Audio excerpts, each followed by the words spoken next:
আমরা এখানে আজকে ঢাকা থেকে আসছি একটা দুঃখজনক এই দুর্ঘটনার যেটা অত্যন্ত তুচ্ছ, কিন্তু সেই তুচ্ছ ঘটনাকে ঘিরে আজকে সারা পার্বত্য অঞ্চলে বিশেষ করে রাঙামাটি এবং খাগড়াছড়িতে ঘটে গেল, অনেকগুলো প্রাণ নষ্ট হলো।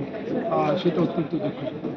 আমি ভেতরে অনেকক্ষণ ধরে আমার বক্তব্যের মধ্যে ছিল যে খাগড়াছড়ির সঙ্গে আমার সম্পর্ক 1992 থেকে খাগড়াছড়ির সঙ্গে আমার সম্পর্ক তৈরি হয়।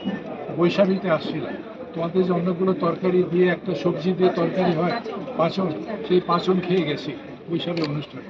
তারপরে এপ্রিল আসলে আমার উসপুস করি যে কখন আমি বৈশাখীতে যাব। এই হচ্ছে খাগড়াছড়ির সঙ্গে আমাদের সম্পর্ক। সেখানে এই দুর্ঘটনা অত্যন্ত মর্মান্তিক।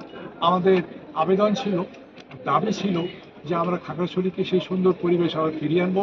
যে ভুল বোঝাবুঝি হয়েছে সেগুলো যাতে আগামীতে না হয় সেই জন্য সচেষ্ট থাকা এবং পারস্পরিক যাতে মেলামেশাটা বেশি হয় সেটা আরও সেদিকে